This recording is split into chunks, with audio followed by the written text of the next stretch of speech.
को बनाने के लिए सबसे पहला काम है कन्फेशंस। अपने पड़ोसी को बोलो अंगीकार करना।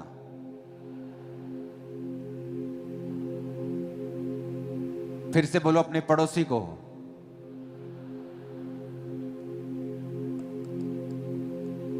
ओके बोलो अंगीकार करना। फिर से इसका रबड़ भी ऑन करना। सेकंड, अपने पड़ोसी को बोलो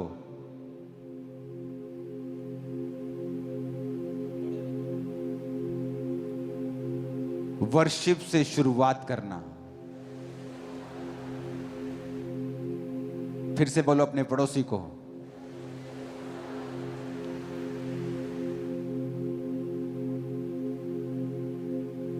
और धन्यवाद देना। फिर से बोलो अपने पड़ोसी को।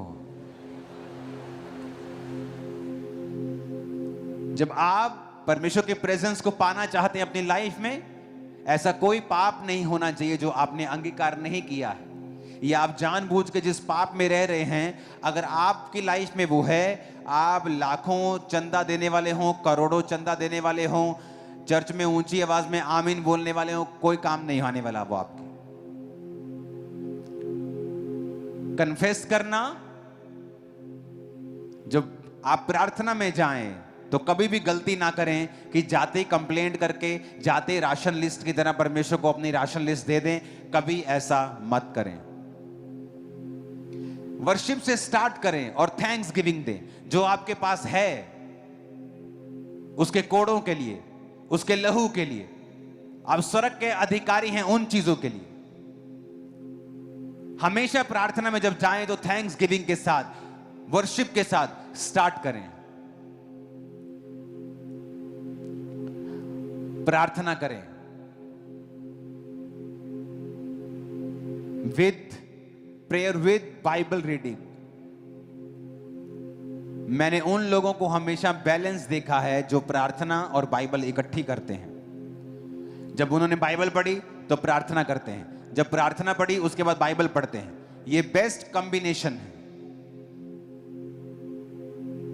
इमेजिन करो आप अकेले चावल खा रहे हैं और रात को सिर्फ दाल खा रहे हैं, और जब आप दाल चावल इकट्ठे खाते हैं उसका असर और अकेले चावल खाने का असर आपको उस जिस तरह ये महसूस हो रहा है ना, उससे कई लाख करोड़ गुना बाइबल पढ़े बिना प्रार्थना, और प्रार्थना के बाद बिना बाइबल, ये वही है चीज है।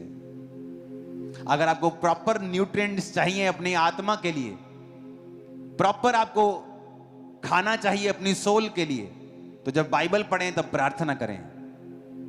जब प्रार्थना कर रहे हैं उसके बाद बाइबल पढ़ें, एंड में फिर प्रार्थना करें, एंड में फिर वर्शिप करें। वर्शिप से शुरुआत करें, वर्शिप से एंड करें।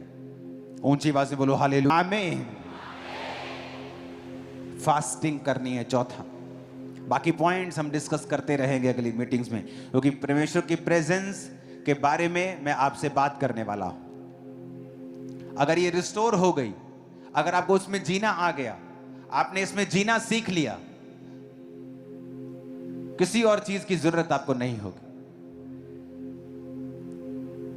ये मोस्ट इंपॉर्टेंट चीज है आप लोगों के लिए।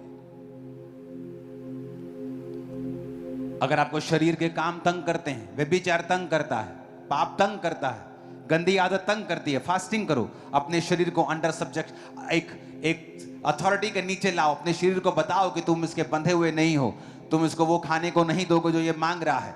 तुम उसको अथॉरिटी के नीचे लेके आओगे, और फास्टिंग उसमें हेल्प करती है। जो तुम्हारी परमेश्वर की इच्छा है कि तुम उन आत्मिक इच्छाओं को परमेश्वर में पूरा कर सको। फास्टिंग हेल्प करती है कि उन इच्छाओं को जो परमेश्वर ने तुम्हारे अंदर डाली हैं अपने ही डिवाइन विल से, और तुम भी उन्हें पूरा करने की आशा रखते हो, तो फास्टिंग आपकी हेल्प करेगी कि आप उन इच्छाओं को पूरा कर सके जो परमेश्वर ने आपके हृदय में अपनी मर्जी से रखी हैं। उसकी वजह से आपका शरीर जो आपका साथ नहीं देता, प्रार्थना करने का मन नहीं करता, प्रार्थना करने समय डिस्ट्रैक्शन फील होती है, आप जब फास्टिंग करेंगे आप इन बंधनों को तोड़ सकते हैं। अपने पड़ोसी को बोलो